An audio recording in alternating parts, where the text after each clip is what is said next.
A reminder to please place your microphone on mute until I invite you to speak or to ask your question. To view who is speaking on Zoom, please put your view on speaker view instead of gallery view. The button for this is located in the top right corner of the Zoom video screen. Merci de bien vouloir désactiver votre microphone jusqu'à ce que je vous invite à poser votre question. Veuillez changer votre écran en mode speaker en anglais pour pouvoir mieux voir les porte-paroles. Le bouton est situé en haut à la droite de la posture vidéo de l'écran. Reporters with accessibility needs can pin the interpreters or follow along on the YouTube stream. Les journalistes ayant des besoins en matière d'accessibilité peuvent avoir recours aux interprètes ou suivre la diffusion en direct sur YouTube. Today we'll be hearing remarks from Dr. Vera Etches, Medical Officer of Health. Notre porte-parole aujourd'hui est la Dr. Vera Etches, médecin-chef en santé publique. Following the remarks, we'll then take questions from the media. Please note that both Dr. Alan Forster, Vice President of Innovation and Quality at the Ottawa Hospital, and Dr. Lindy Sampson, Chief of Staff at the Children's Hospital of Eastern Ontario, are on the call, available to answer questions about COVID-19 testing and children's health, respectively. Je passe maintenant la parole au Dr. Etches. Please go ahead, Dr. Etches. Hello, bonjour, Quay. It is no question that the last couple of weeks have been very stressful for parents and school staff. And so Ottawa Public Health is continuing to work with all involved, the back to school plan, with province, with our school boards, with school staff, parents, guardians, teachers. We're all working for the same goal, which is to keep COVID transmission as low as possible. And with back to school around the corner, Ottawa Public Health is getting questions about whether or when or if parents should have their children tested for COVID-19. And so I'm going to spend a bit of time talking about testing and when and where, and all of that is up for discussion today. So Ottawa Public Health is currently recommending testing for those showing symptoms of COVID-19. This is the most important reason to be tested. And those who are in close contact with someone who has tested positive for COVID-19, who does not have symptoms, if people don't have symptoms, but they're a close contact, those people should also be tested. So SBO recommande actuellement aux personnes qui présentent des symptômes de la COVID-19 d'effectuer un test de dépistage. C'est la raison la plus importante pour se faire dépister. Ceux qui sont en contact étroit avec un cas confirmé de COVID-19 et qui ne présentent pas de symptômes devraient également suivre un test de dépistage. Testing your child before returning to school is generally not recommended if they do not have COVID-19 symptoms, because it's extremely unlikely to find an active COVID-19 infection. And for the same reason, teachers and school staff do not need to be tested before returning to school.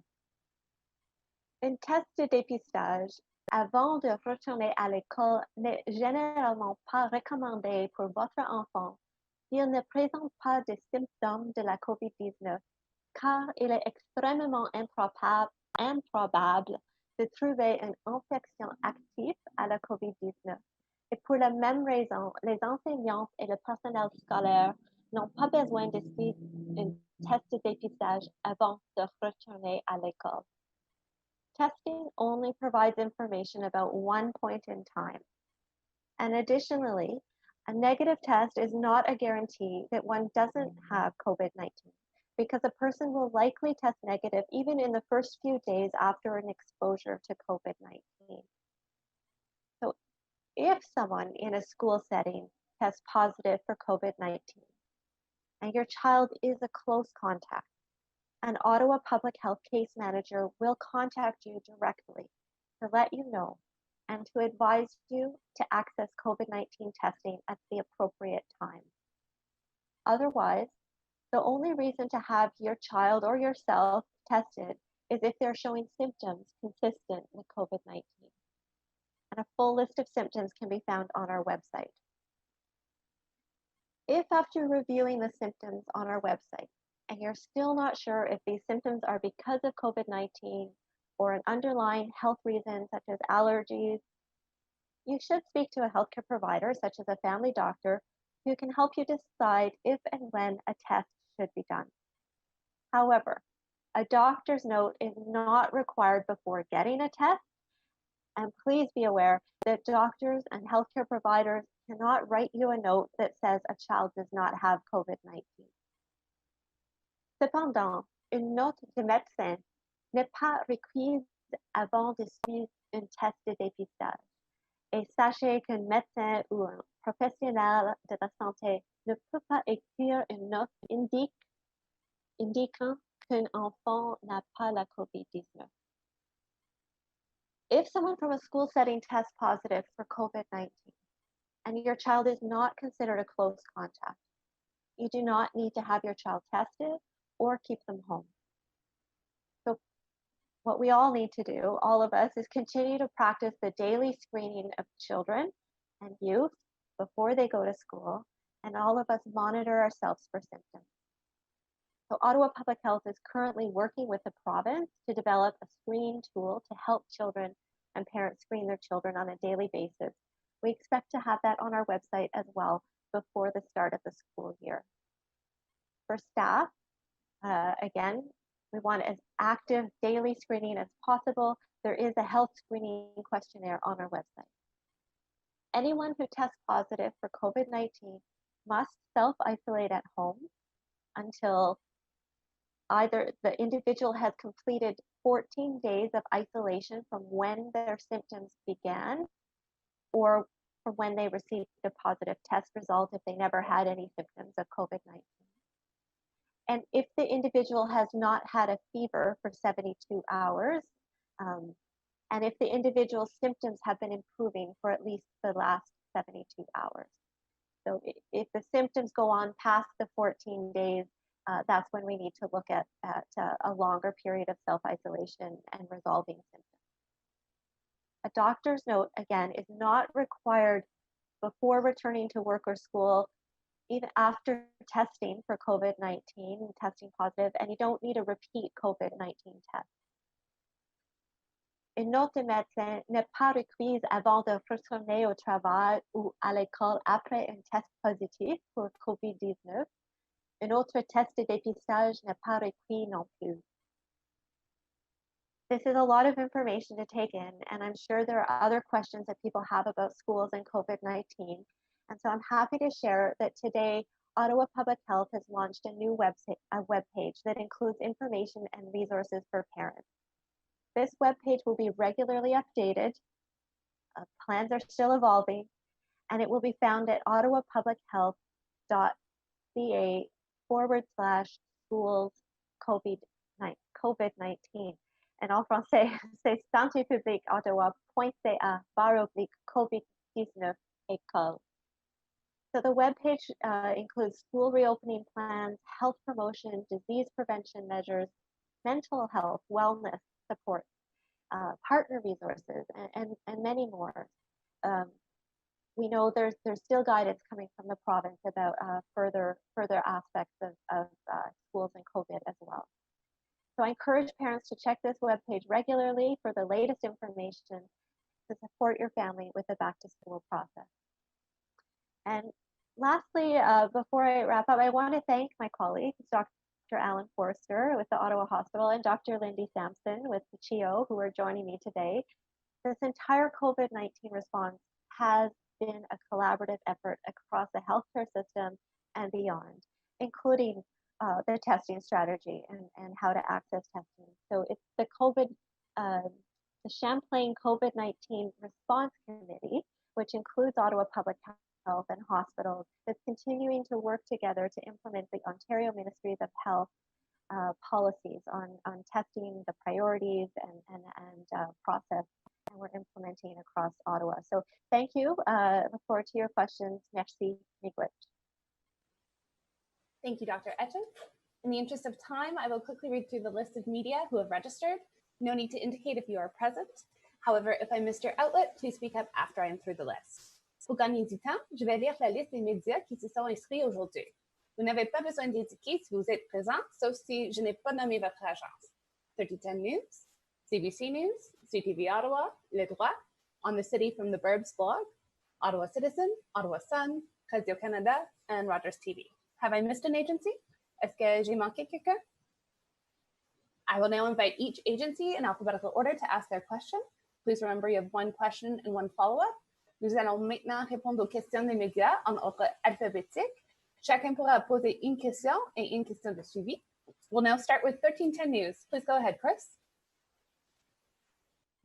Good afternoon. I think this question would be best served for the representative from CHIO. How will testing work in schools? I mean, we talk about what happens if someone tests positive or if someone develops symptoms. Just kind of how is that going to work if there's an outbreak? How will that work? I'm happy to start. It's Dr. Sampson here. Thanks for the question. I think as Dr. Etches alluded to, this is a partnership, and really the way in which the processes are going to play out are being developed in partnership with public health, the school boards, and as a children's hospital, we're happy to be part of that conversation and to assist where needed with tips and tricks about how to test children. This is part of our broader regional strategy. And so as per Dr. Etches's comments, when a child is symptomatic, they hopefully will do the screening and not come into the school environment, but then follow the public health guidelines and go to one of the testing centers where children are being tested to get their testing done there. If a child becomes symptomatic at school, likewise, each school working with their board will have a protocol in collaboration with public health about how to promptly identify those children and or staff, isolate them, and then support them in getting tested and going home to be self-isolated until the test results are known. But Dr. Etches may have more to say on that. Thank you. You're absolutely right. I support the approach where it's really case by case. We're looking at what testing is required when someone has symptoms, and we are planning to make use of the testing capacity we have across the region. The assessment centers, there's more access points coming online. And we know if we were to get into a situation where there was a whole bunch of children that needed testing at once, we would call on our partners, who are developing surge capacity and plans to be able to go out if there was a really extraordinary need to do a lot of testing all at once. So for the typical situation where someone has a fever and you need to make sure that's not COVID, the first step is to look at accessing the existing testing assessment centers. Perfect. And how is Ottawa doing for our capacity? I mean, I know currently anybody can go and get a test. Is there any plans to add any restrictions, as we used to do at the start of the pandemic when, it was only healthcare workers? Are there any restrictions, any plans on changing that? I might welcome Dr. Forster to speak about the current capacity we have for testing and what's happening. So at this point, we're not seeing that system under strain and stress. Of course, if we were to see very much rising demand, we would need to go to a priority system. That is something, as you mentioned, we've done before. If we get into that territory again, we'd have to be communicating back about that. But maybe Dr. Forster, in terms of how are we doing right now, you want to comment? So right now our capacity is meeting the demand. The wait times at the assessment centers has decreased. We can do about 1,500 tests a day in our testing centers alone. We can do more tests than that, and we're currently building up more capacity in our testing centers to accommodate the anticipated need in the fall. So in the short term, we're looking to get up to 2,500 to 3,000 tests a day, and then later in the fall, aiming to get up even higher than that, into the 5,000 to 7,000 range. Thank you. Thank you, doctors. Thank you, Chris. Up next, we have CBC Ottawa, Laura Glowacki. Please go ahead, Laura. Hi there. Okay, my first question is about school boards getting PPE. We're just wondering, how is Ottawa Public Health helping school boards get the masks and different items that they need? That is not a role of Ottawa Public Health. So I can't really speak to where school boards are accessing or purchasing their PPE. Okay. And then the other question I have is just about when schools open, how transparent is OPH going to be when there are cases identified in schools? And will an outbreak be considered when just one person tests positive? So Ottawa Public Health is always wanting to share information with the public to the fullest extent that we can. And when it comes to personal health information, we do have limits because we need to protect the privacy of individuals. And so it is a challenge if there's one case in a school that could be very quickly, identify an individual. And so we need to be careful. But we understand that the desire to have as much information as possible and to be talking about what we're seeing across the board. So an outbreak is in the draft guidance. I'm just going to say that we don't have the final guidance from the province, but the draft guidance we saw, an outbreak is 2 cases in a school where there is a link between them that looks like it's school environment related, and that an outbreak in a school, we would make sure that is public. Like that is the kind of information that people are getting right now concerning childcare centers. So we'd be taking a similar approach to childcare centers. I think the Ministry of Education is also thinking about what is the best way to share information about the situation in schools. They're working closely with the province, Ministry of Health. So everyone understands that parents want as much information as possible. And right here locally in Ottawa, what's important is having the information you need to protect your family and make decisions yourself. So really for those parents in a school where there is one case and it's not declared an outbreak, we will be communicating with the parents who need to know that. So we will be communicating with the parents of any child or staff, others, anybody who is in close contact with somebody who's infected with COVID and infectious in the school environment. So we prioritize that communication to handle the case and contacts and stop the spread. And then we look to higher level reporting to let people know generally, are we seeing the systems work to keep COVID out of schools or to keep it and to keep it from growing within the school environment. Thank you, Doctor. Thank you, Laura. Up next, we have Ted Raymond with CTV Ottawa. Please go ahead, Ted. Hi, good afternoon, Dr. Etches. I guess my first question just involves something you just recently mentioned regarding the draft guidance. I see you're still waiting for information from the province. I know the boards are still waiting for information from the province. Do you believe that perhaps, knowing what we know about COVID and the situation in Ottawa, that the first day of school should be delayed, in your opinion, just for safety?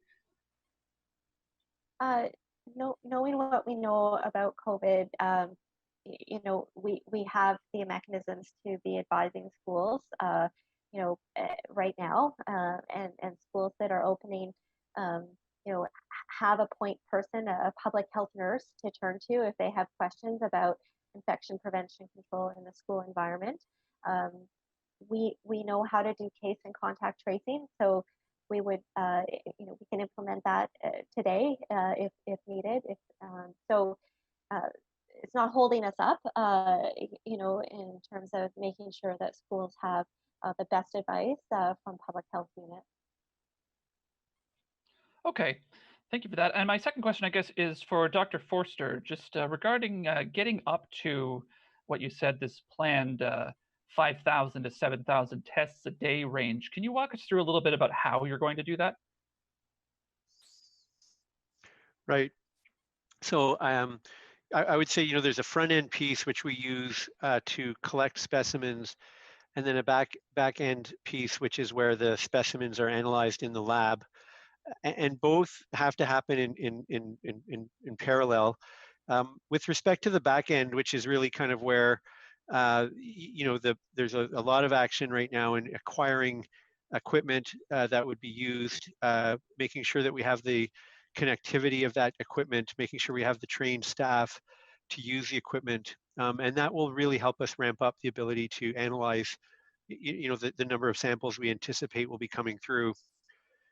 In terms of the front end piece, there's parts right now where we have certain types of facilities in play. We will be making sure that those facilities are being used as efficiently as possible. And then with the expansion of facilities, which I think is the next part, is really about finding the appropriate locations within the city. And there's a number of requirements for those, including the traffic flow in and out in terms of the quality of air that we can maintain for the staff, and in terms of the heating, electricity, and water supply. Those things all have to be factored in. In addition to the physical location is also the staffing required, and the staffing include the type of staff that we can use to help process patients through, or people through the testing center, as well as the people who are going to be doing the test itself. Finally, and it's this is by no means a trivial part, is getting the information systems to support registering people, sharing information, and the logistics to connect everything together, so that when we do the test, the information is available to public health, available to the patient, and available to the providers that are looking after the person. Thank you very much. Thank you, Doctor. Thank you, Ted. Nous passons maintenant à Julien Paquette avec le droit. À vous, Julien. Oui, la question est pour Dr. Etches. Je me demandais si c'était possible de répéter en français, pour m'assurer que j'ai bien compris ce que vous expliquiez à ma collègue au sujet des communications qui vont avoir lieu avec les parents, puis vous dites que, par exemple, s'il y a un cas, c'est possible qu'on n'avertisse pas le public au complet de cette situation-là, mais il y a d'autres cas où on va déclarer une éclosion publiquement. Donc, pouvez-vous m'expliquer un peu ces Oui, nuances-là? vous avez raison, exactement. Quand il y a une situation où une personne est positive avec une infection de COVID-19, c'est important de protéger l'information individuelle. Et on a la capacité de faire le suivi avec les contacts étroits et de communiquer directement avec les parents aux autres enfants, par exemple, dans une classe. Ça, c'est important parce qu'il y a des actions pour les contacts étroits d'être isolés et d'aller faire un dépistage à la bon temps. Alors, notre infirmière va faire cette communication. Mais je sais qu'il y a intérêt avec la situation dans les écoles. Et oui, c'est certain, avec une éclosion, on va partager cette information avec le public, comme avec les centres de soins pour les enfants. Mais c'est clair, nous sommes une communauté vraiment où la situation dans les écoles affecte toute la communauté. Alors, ça, c'est notre approche de partage l'information le plus qu'on peut. Aussi, au niveau de la province, je sais que les ministères d'éducation et aussi de la santé discutent comment on peut travailler ensemble pour partager l'information. OK. Donc, un peu comme c'est le cas en ce moment avec les foyers de soins de longue durée ou les services de garde, dès qu'il y a un cas, ça va être considéré comme une éclosion, ça va être déclaré publiquement?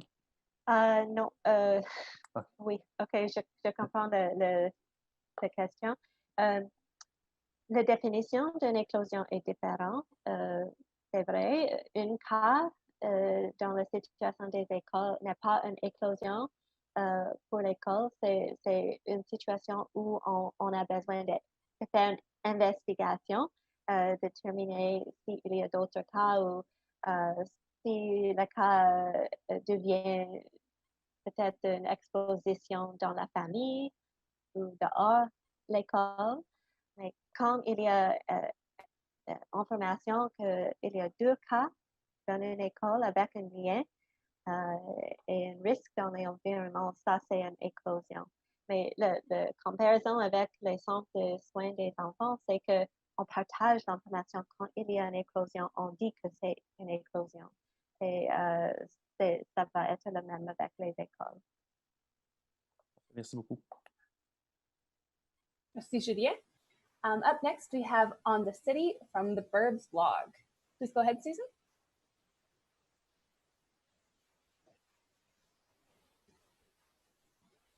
All right, we'll move on to the next question. We have Liz Payne with the Ottawa Citizen. Please go ahead, Liz. Hi, thank you.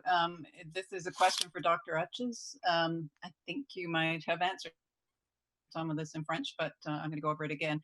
If there is an outbreak in a school, meaning more than one person in the school has symptoms, what happens and who is contacted? Does the school remain open? So I'll walk through it again in English. The situation is about confirmed COVID-19 infection. So we wouldn't base an outbreak definition on just symptoms. We're looking for confirming that it's COVID-19 because there are other respiratory infections that cause similar symptoms. But when we have one person who has been confirmed to be infected with COVID-19 and then they've been infectious during the time they were in school, and then we identify one of their close contacts in the school environment, then that is confirmed to be COVID-19. That indicates that there's been transmission likely in the school environment, but each case has to be assessed because there are other risks for transmission of COVID-19 in the community, which are greater. And at this point in time, we know that the transmission that's happening, that's infecting children, is happening outside of schools, and so we need to look at all of the situation and the context to determine what needs to be done in the school setting. But the very first thing is to identify all of the close contacts, and so that means for someone who's been within 2 meters, who likely in the class, in a cohort, if there's others that the person's come into contact with for some reason in the school environment, all of that, the schools know they need to be keeping track of the movement of children and who they're close to. So we'll use that information to identify the close contacts, and a public health nurse will phone all of the parents to let them know and help them with the next steps to take, which is to remain home and watch for symptoms, and to go for a COVID test when it's appropriate time after being potentially exposed. And so if that then leads us to find, oh, there are some other cases or people are developing symptoms, we may need to expand from there. If we're finding something pop up in a different class and we need to find a connection between them, all of this is investigation that would inform whether we think there's more risk in the school environment. And so we work very closely with the principals, making sure we're going over all the cleaning protocols, all of those things as needed. Certainly, this is information that again we'll be sharing on our website so people can see what's the process, how do they go through it. This is our intention, is to help people understand what to expect. Okay, thank you. And a follow-up to that, Ottawa Public Health is used to dealing with issues like this in institutions like long-term care. And I know there is contact tracing when it comes to measles, but it's not a common thing you have done. How much of this is going to be learning and adapting as we go? We do follow-up of infectious diseases in schools every year. Maybe I'd have to check in terms of, is it once a month? The the team is used to working with schools and principals around, the investigation process that we have to go through. So it's not new. What's new is that this is COVID, and it is a tricky one because of the way we have infectiousness before people know they're sick. That makes it harder. But what's also new is all of the protections that we're putting in place. Schools have never had a rigorous screening system to keep people home when they're sick, and this will help us. It's really important that these measures we're taking to keep COVID out of schools will keep other infections out of schools. We've seen that in long-term care homes, in shelters. There's some protection being provided, and so we'll continue to learn and adjust as we go forward. We are bringing on new nurses, but we also have very seasoned nurses who've worked in schools for most of their career, and they are leading and helping with the training and the onboarding, and will be key resource to the school system. Okay, thanks very much. Great, thank you. Up next, we have Taylor Blewett with the Ottawa Sun. Please go ahead, Taylor. Thanks. My first question, yesterday, Ontario's health minister announced $47 million in additional funding for public health units for a 2-year period. And I'm wondering if, Dr. Etches, if you can speak to what the local portion of this funding, I know it hasn't, I don't think it's been broken down yet, but what that will allow potentially OPH to do, and if you're expecting it will be enough to mitigate any cuts to programming. Thank you. Yes, I very much appreciated the information shared by the Minister of Health this week, that they are looking at the financial pressures that public health units are facing, municipalities which support funding for health units. And so we don't know yet what it means exactly for us in Ottawa, but that is something I expect we'll be getting information about that in the coming weeks and months, and we'll be talking to our board about how that measures up with the budget and what we need. Great, thanks. And do you think the pandemic has changed the province's outlook on public health funding cuts and public health unit amalgamation that was being talked about before COVID? And do you think it should prompt a reconsideration? I think what we heard from the minister and the premier is that they understand we have a big job to do right now in responding to COVID-19 and protecting our community's health, and they want to make sure we have the resources to be able to do that. So that's very much appreciated. There are lots of other conversations to be had still about how our public health system can be as strong as possible, and what we need to do to continue to grow the way that system works in Ontario. But we're responding at the moment, and I think we'll come back to revisit those conversations later. Thank you. Thank you, Taylor. Nous passons maintenant à Yasmine Nedzi avec Radio-Canada. Yasmine, à vous.